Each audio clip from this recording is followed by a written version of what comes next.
Well, good morning, everyone. How are ya? And welcome to another live this morning. Nice to have you on with us. We love saying hello. So if you're getting your notifications here, we want to say hello to you. And let's see. Okay. Here we go. We see notifications. So Andrea, you got a trick. I don't know how you does it, but you does it.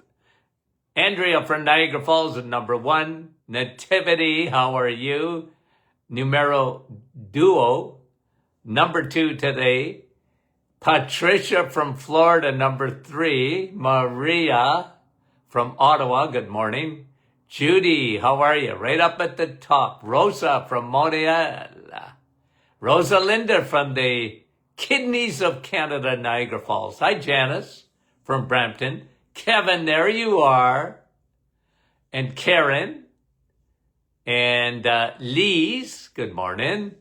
Sandy from Fergus Falls, Minnesota. Wendy from Markham. And Yvonne is on with us this morning. Patricia's saying hello to everybody. Carol, West Virginia. Fran from Orangeville, good morning. And Wanda from Ridgeway. And Lee's giving us an emoji. Darlene from Alberta. Nellie. And Nicole from our staff. Hi, Nick. Milika. Stouffville. Carol from Moncton, New Brunswick. Yvonne is from Petawawa. Lucille. And Lily from Ottawa, how are you? Danny. Evangeline from Cape Breton. Danny Lay. Iron Bridge, Ontario. Wendy from Aylmer. And Patricia is in rainy Sudbury. Yeah, me too. Linda. Don't we love those Lindas? And Cecilia, Nativity is working under the rain today. Ew. Etta. Dennis, good morning to you. Donna from Newfoundland. Marlis from Manitoba. Sandy, Vancouver, Washington. Yvette, Shediac, Nouveau-Brunswick. Marlene, Sherry from Mississauga. Evangeline says, the best doctor in the world. Well, I don't know if everybody would agree with that. Hi, Heather. Janice, couple of more. Laurie from Cambridge. Sharon, John and Linda from Fenland Falls. Kathy, good morning. Catherine, Springdale, Newfoundland. And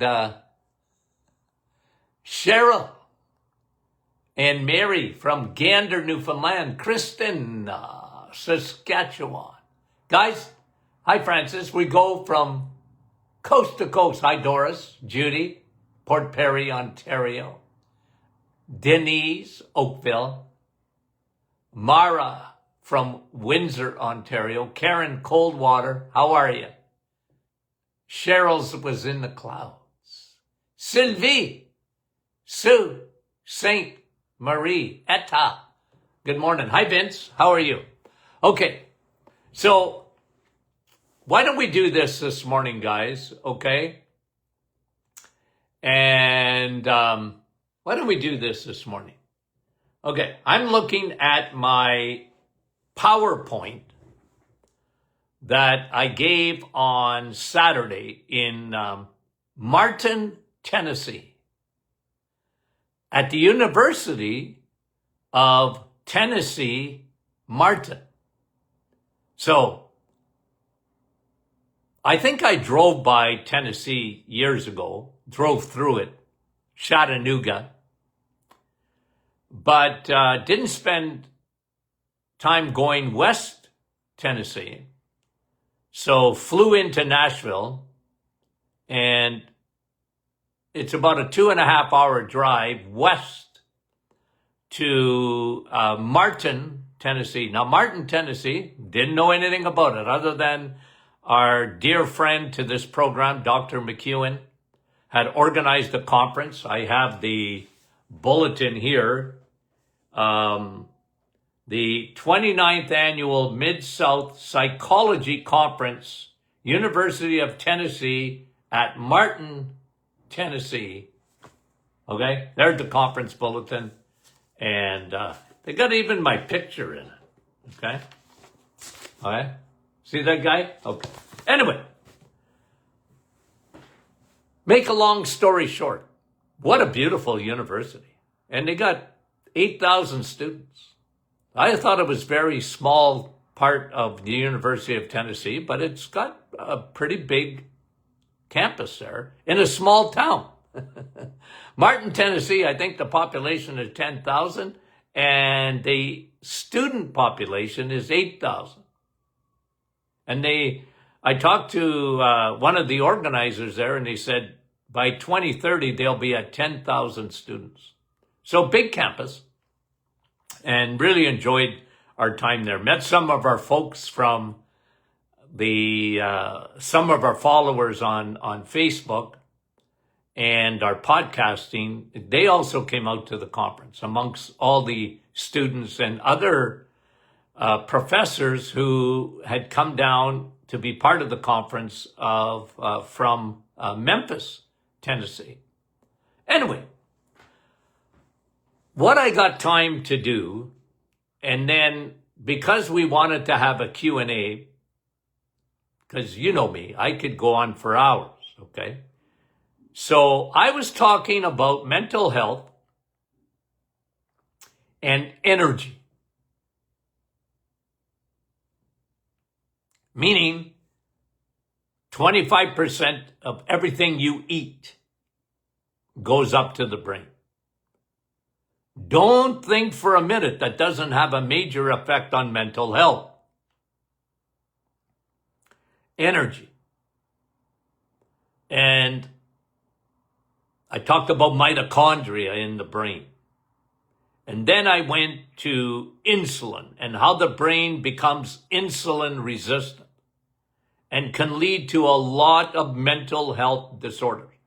I did some, and it was all part of the slide, the presentation, as I showed them the effects of sugar on the brain especially. Because, and what I emphasized is diabetes of the brain, which is type 3 Alzheimer's. But before you get Alzheimer's, you can have a lot of cognitive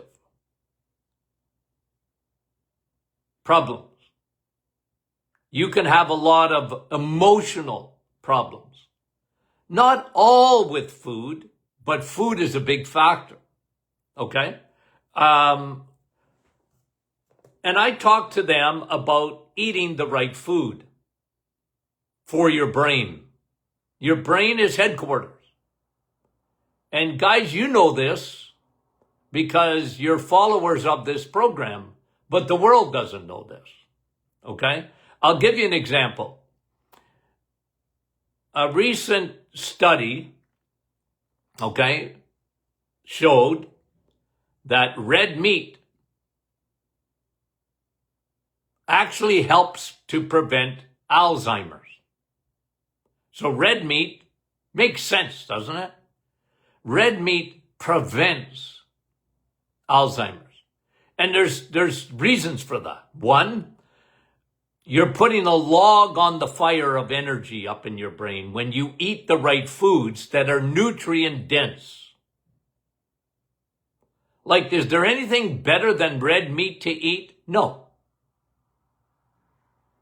Like, your brain loves steak, guys. And you can imagine, you got young students and you have faculty and whatever that were there at the conference. And this was not to Dr. McEwen, but to most, this was news. What? Red meat is actually good for your brain? Because they've been taught. And, you know, I kind of laugh because the American Heart Association came out last week or the week before and said, because they're flipping the pyramid, right? In the United States, they're flipping the pyramid. And the American Heart Association, that's run by cardiologists, they always get it wrong, guys. Like, it's amazing to me how you can have a profession like cardiologist, and God bless the cardiologist if you're having a heart attack. But they get it wrong. They got it wrong on cholesterol. They got it wrong on butter. They got it wrong on statin drugs. They got it wrong.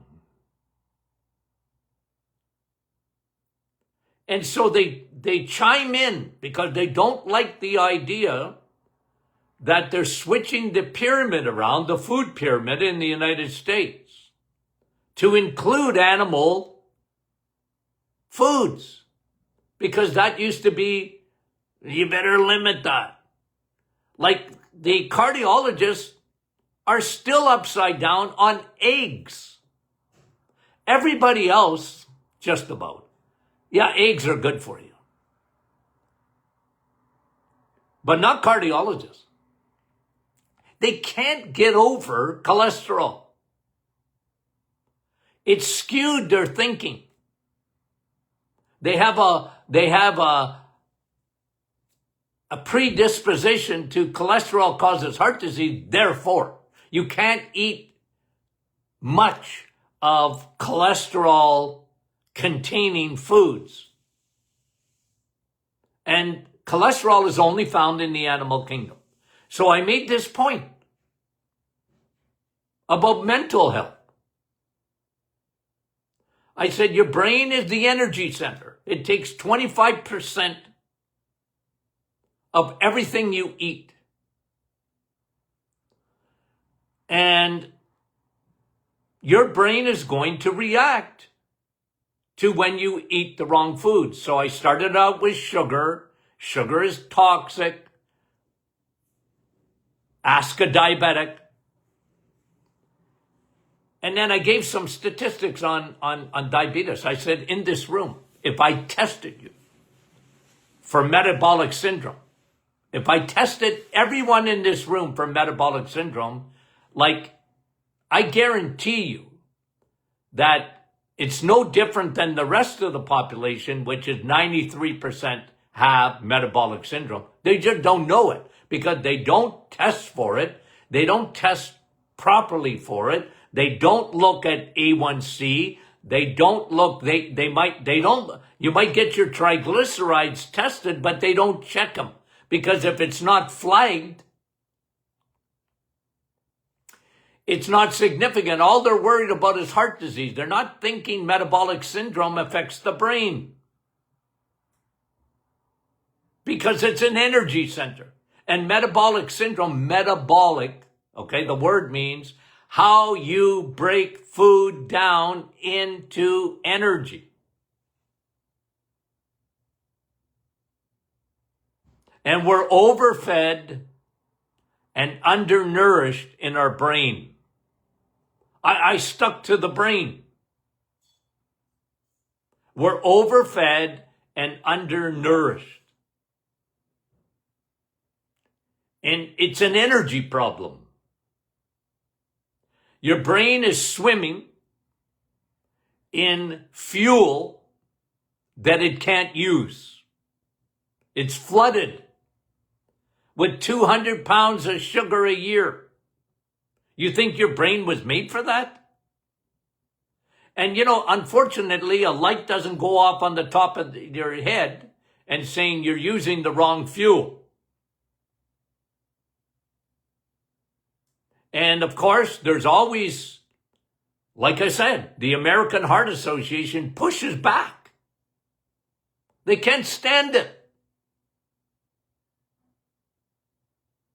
That we're talking about changing foods. They'd rather just keep your cholesterol down. They're so ingrained. But the whole issue here, okay, and this is what I explained the other day, is the mental health aspect of it. I talked about it. Kids.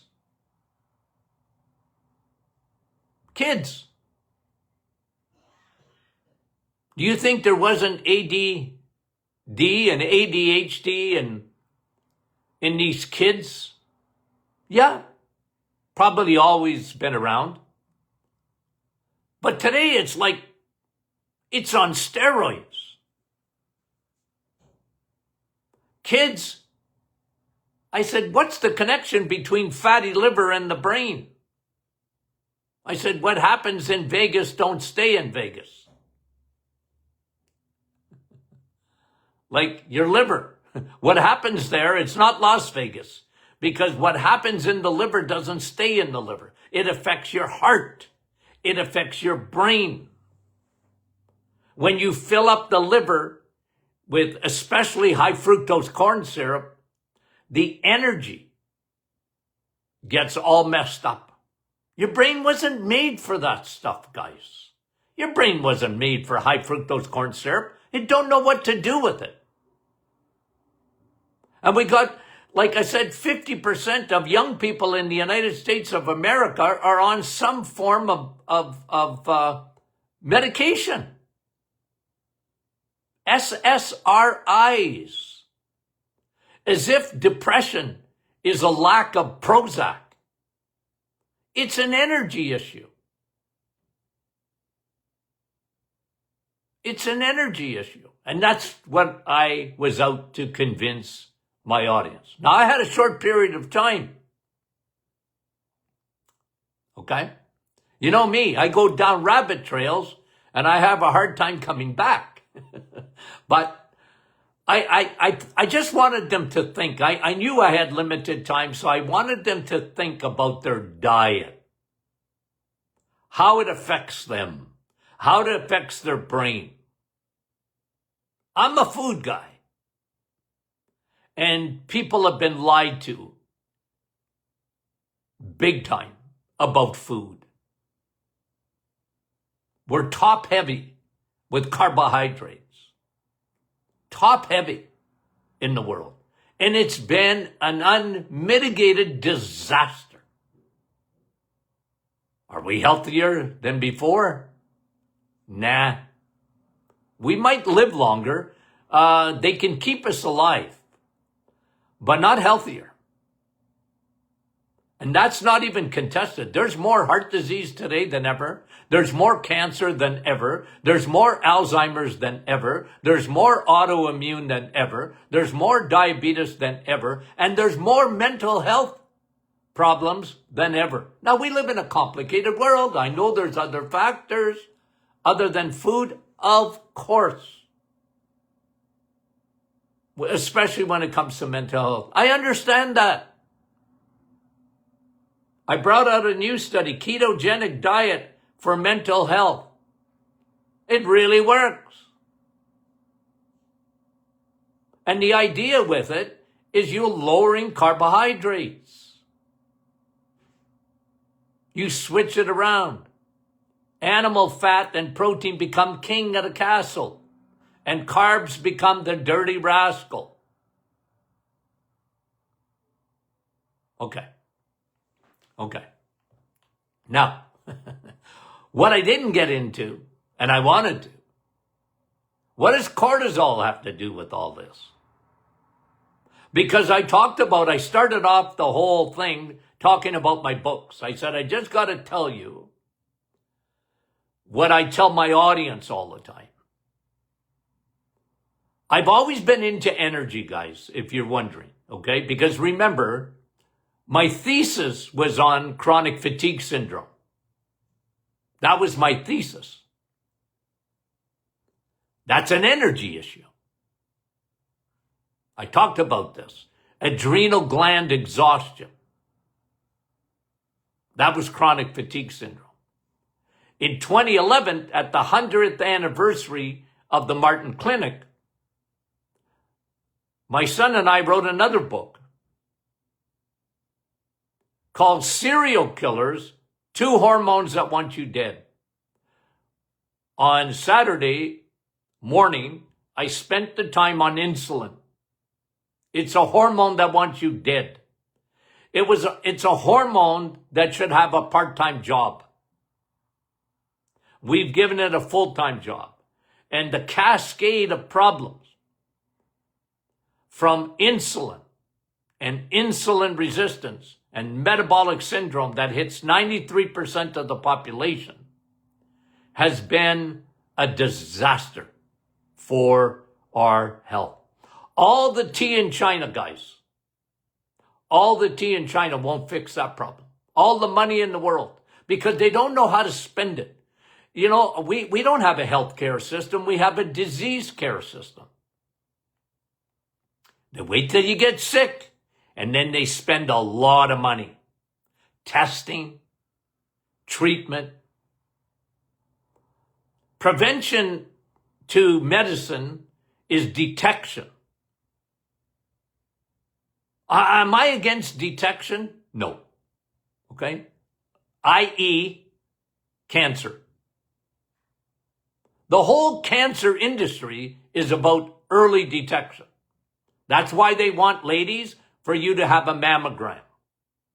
That's why men, they want you to have a PSA test for your prostate. And then they want you to have, if you're a certain age, 40, whatever, colonoscopies. And okay, I'm not even like mammograms. Okay? I never told anyone, not one of my patients, not to have a mammogram. I never did. I just gave them information on the side effects and the false positives that come out of it and the needless biopsies.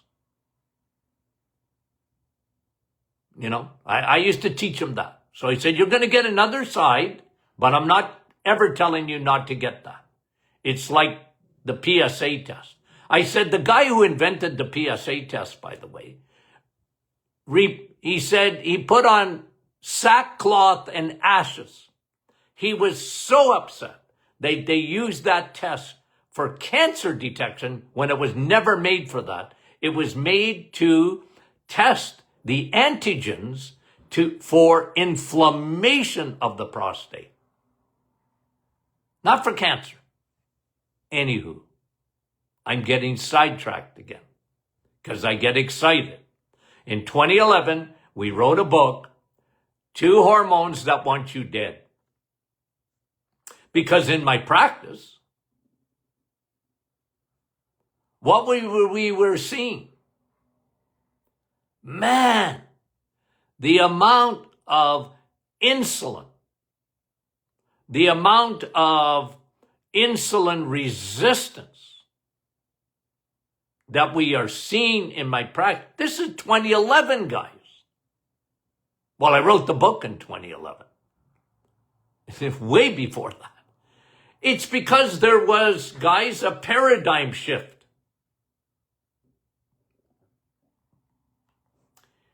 When I talked about adrenal glands, okay, adrenal on top of your kidneys, when we measured that, the cortisol. And I made this case way back when. I'm going to grab a book here for a second. Okay. Okay. Let me grab.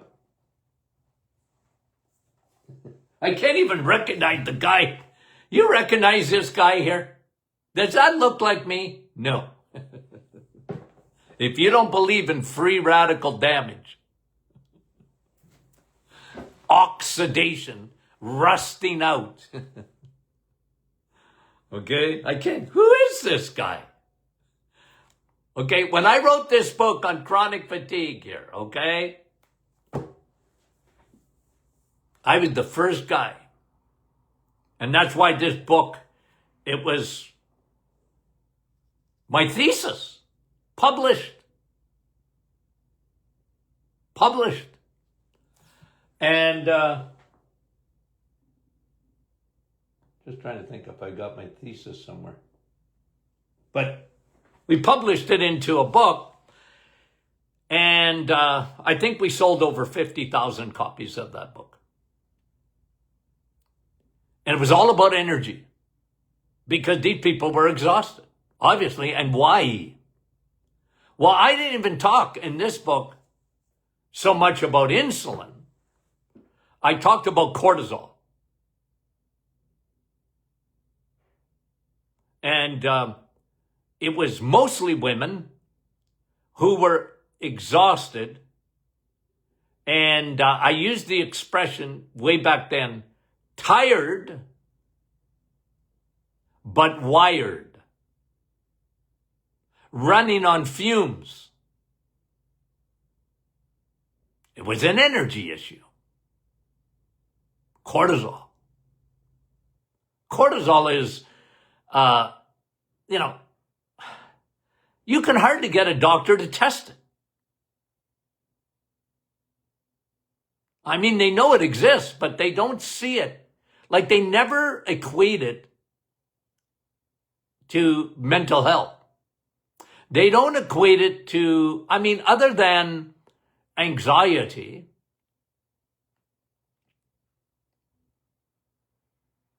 they almost separate. They separate the brain from the rest of the body. They don't see the connection between your blood sugar, your insulin, and your cortisol. They just don't see the connection.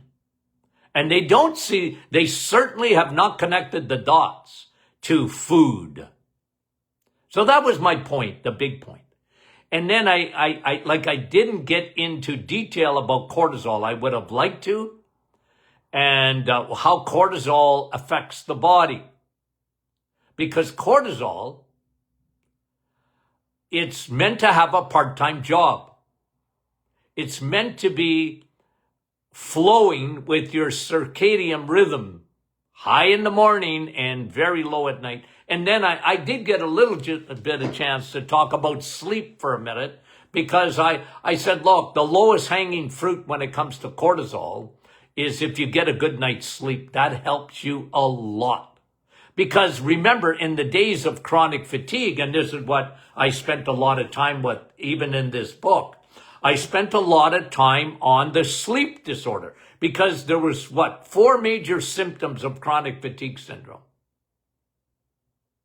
Exhaustion, obviously. Wired, but tired. Running on fumes. Okay? Cognitive. Cotton brain. Like, their metabolism was in a coma. They could hardly focus on anything.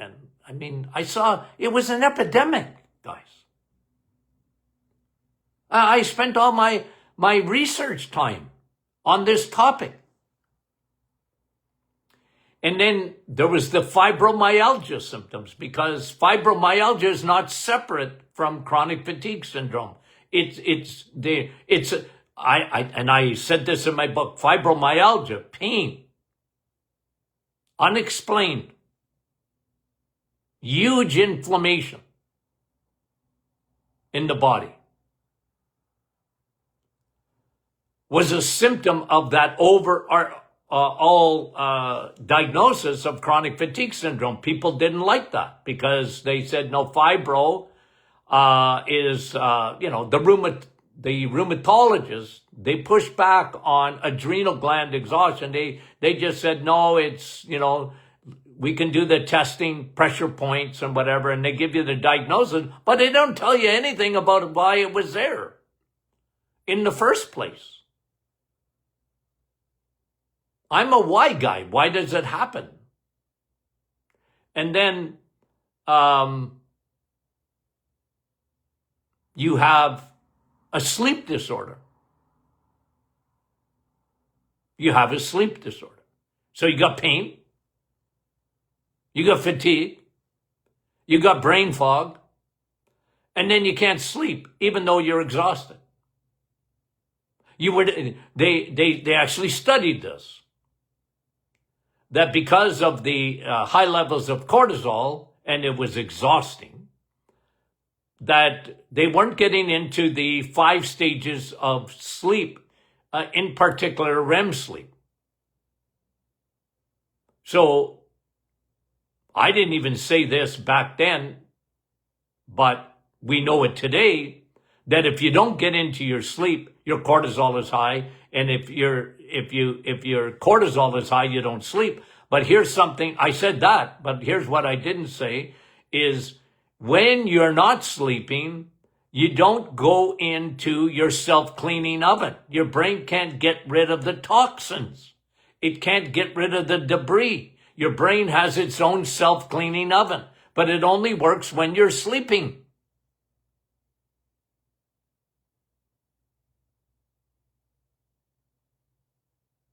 The self-cleaning oven. So I did a little bit on that because I just wanted to say that's the low-hanging fruit of cortisol. If you can get that right, get your sleep right, that helps a lot with cortisol. And then I went on and I had, well, I didn't go on. I went on to,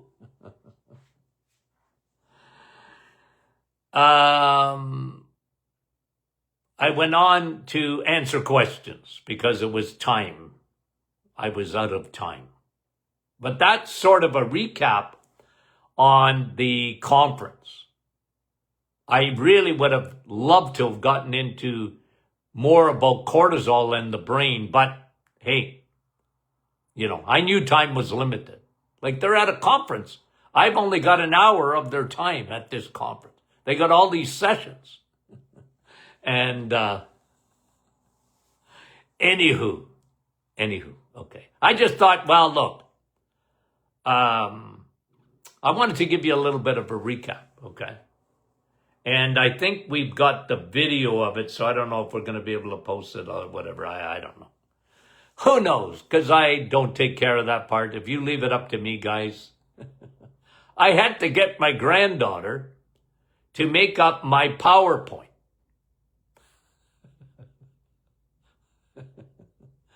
I'm no good at anything like that, okay?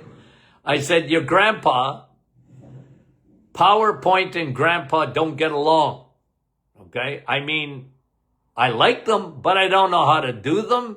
And you know what I mean? Like, I've been speaking all over the world. And if I had to use I used to tell people, don't limit me to a PowerPoint because I'm a rabbit trail guy. I'll never finish.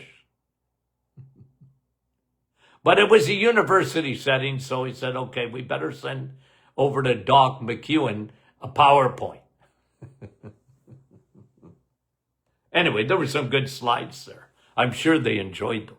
I didn't always talk about them. Okay, so guys, we got some new studies that I haven't talked about yet that I want to hit this week. Remember that Friday is Q&A, so I always remind you of that because people are always asking questions, guys. And on the scroll, once I start teaching in the morning, guys, I barely, I know the scroll is moving, but I'm not focusing. I'm not focusing in on the scroll because some people ask me questions on the scroll. You can ask, but I can't answer because first of all, I can't see it. It's going by too fast and I'm not looking. It's not when I say hello to you in the morning. Okay. I say hello, but the questions, please send them in to info@martinclinic.com. Send an email with your questions. And I know thousands and thousands and thousands over the years have asked questions. Remember, I had a radio show. 20 years. You know what it was? Open line. I talked for about 10 minutes. Bring new studies or whatever. And then we just opened the phone lines. Unfiltered. Doc, what about this? Or what about that? What should I do for this? What about that? And, we had such a popular radio show and now podcasting, but you got to send your questions in. We just not equipped to do open line. Okay? I wish we could because I love answering your questions, guys. I'm a why guy and you're a why people if you follow this. Why? What should we do? What about my husband? Because they don't ask. You have to ask for them.